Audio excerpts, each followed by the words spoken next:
নমস্কার দর্শক বন্ধুরা, আমি স্বাগতম দাস আবারও আমার গল্পের ডালি নিয়ে হাজির হয়ে গিয়েছি আপনাদের ভালোবাসার দরবারে। দর্শক বন্ধুরা, আজকে আমি এমন এক গায়িকার জীবনের গল্প আপনাদের শোনাতে চলেছি যার কণ্ঠের জাদুতে আজও আমরা সমানভাবে বুঁদ হয়ে আছি, যাকে ছাড়া বাংলা পুজোর গান তো অসম্পূর্ণ, যার গান কখনো খুব চটুল, কখনো রাগাশ্রয়ী, কখনো বা বেদনা বিধুর।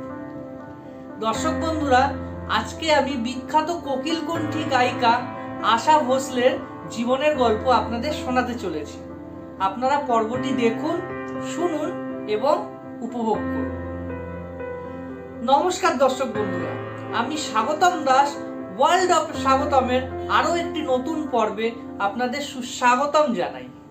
দর্শক বন্ধুরা, আজকে আমরা সুরের রানী বিখ্যাত কোকিলকণ্ঠী গায়িকা আশা ভোসলেকে নিয়ে আমাদের এই পর্বটি সাজিয়েছি।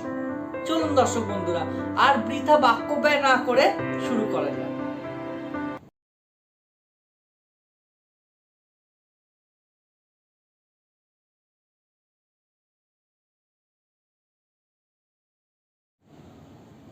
বিখ্যাত গায়িকা আশা ভোসলে 1933 সালের 8ই সেপ্টেম্বর মহারাষ্ট্রের গোয়ার গ্রামে এক সম্ভ্রান্ত পরিবারে জন্মগ্রহণ করেছিলেন।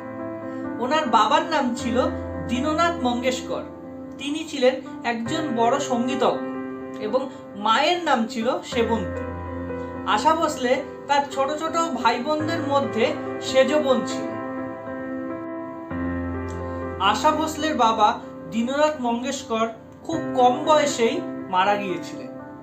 সেই সময় সংসারের হাল ধরতে দিদি লতা মঙ্গেশকর সিনেমায় প্লেব্যাক করা শুরু করে দিয়েছিল। তার বেশ কিছু বছর পর আশা ভোসলেও তার দিদির পদাঙ্ক অনুসরণ করে সিনেমায় প্লেব্যাক করা শুরু করেছিলেন। তার প্রথম প্লেব্যাক ছিল মাঝাবাই নামে একটি মারাঠি সিনেমায়। আশা ভোসলেকে প্লেব্যাক জগতে পাকাপোক্তভাবে সুযোগ করে দেন ওনার স্বামী গণপতরাও ভোসলে। গণপতরাও ভোসলে আসলে ছিলেন দিদি লতা মঙ্গেশকরের প্রাইভেট সেক্রেটারি। যেই সকল গানগুলি লতা মঙ্গেশকর রিজেক্ট করতেন, গণপতরাও ভোসলে সেই গানগুলোকেই আশা ভোসলেকে দিয়ে গাওয়াতেন। এর ফলে প্লেব্যাক জগতে ধীরে ধীরে জনপ্রিয়তা শুরু হয়েছিল আশা ভোসলের, এবং তার পায়ের তলার মাটি আরো শক্ত হয়ে গিয়েছে। বলিউড প্লেব্যাক জগতে আসার বেশ কিছুদিন পর আশা ভোসলের সাথে আলাপ হলো বিখ্যাত মিউজিক ডিরেক্টর ওমকার প্রসাদ নায়ার বা ওপি নায়ারের সাথে। বিখ্যাত মিউজিক ডিরেক্টর ওপি নায়ার যেন এক টুকরো মুক্ত বাতাস হিসেবে আসলো আশা ভোসলের জীবনে। ওপি নায়ারের সুন্দর সুন্দর কম্পোজিশন আর আশা ভোসলের কণ্ঠের জাদু পুরোপুরিভাবে মাত করে রাখলো বলিউডকে। আশা ভোসলেকে দিয়ে ওপি নায়ার তার সিআইডি সিনেমার গানগুলি গাইয়েছিলেন, এবং বলা বাহুল্য সিনেমাটি রিলিজ হওয়ার পর সেই গানটিও চূড়ান্তভাবে হিট হয়েছে। এরপর থেকে আশা ভোসলেকে আর পিছনে ফিরে তাকাতে হয়। বলিউড প্লেব্যাক জগতে আশা ভোসলেকে অনেক উপরে উঠিয়েছিলেন ওপি নায়ার, এবং সেই গতিকে আরো ত্বরান্বিত করেছিল আরেক বিখ্যাত মিউজিক ডিরেক্টর আর.ডি. বর্মন। যখন ওপি নায়ারের ক্যারিয়ারের প্রদীপ প্রায় নিভু নিভু, সেই সময় মার্কেটে আসলেন আর.ডি. বর্মন।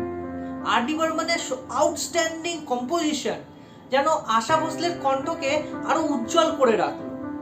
তিসরি মঞ্জিল সিনেমায় আর.ডি. বর্মন আশা ভোসলেকে দিয়ে প্লেব্যাক করিয়েছিলেন, এবং সেই সিনেমার গানগুলি প্রচন্ডভাবে হিট হয়েছিল, এবং মার্কেটে তখন আর.ডি. বর্মন আর আশা ভোসলের জুটি পুরো মাত হয়ে গিয়েছে।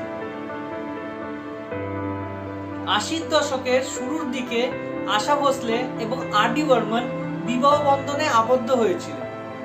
আর.ডি. বর্মন আশা ভোসলের প্রথম পক্ষের ছেলে মেয়ে সমেত আশা ভোসলেকে বিবাহ করেছিল। আর.ডি. বর্মন ছিলেন আশা ভোসলের থেকে প্রায় 6 বছরের ছোট, কিন্তু ওনাদের এই বিবাহ দাম্পত্য কখনোই সুখের হয় না, কারণ 80 দশকের শেষের দিকে এবং 90 দশকের শুরুর দিকে আর.ডি. বর্মনের হাতে কাজ থাকতো না। তার অতিরিক্ত সুরাশক্তি, তার কর্মহীনতা, এইগুলো তাদের দাম্পত্যের পথে প্রধান অন্তরায় হয়ে দাঁড়িয়েছিল। সেই সময় কেরিয়ারের একের পর এক ধাপ আশা ভোসলে টপকে যাচ্ছিলেন, আর সেই সময় আর.ডি. বর্মনের হাতে কোনো কাজ ছিল না। অবশেষে আর.ডি. বর্মনের মৃত্যু তাদের এই দাম্পত্যের ইতি টেনেছে। আশা ভোসলে তার সারা জীবনে অজস্র পুরস্কারে সম্মানিত হয়েছিলেন।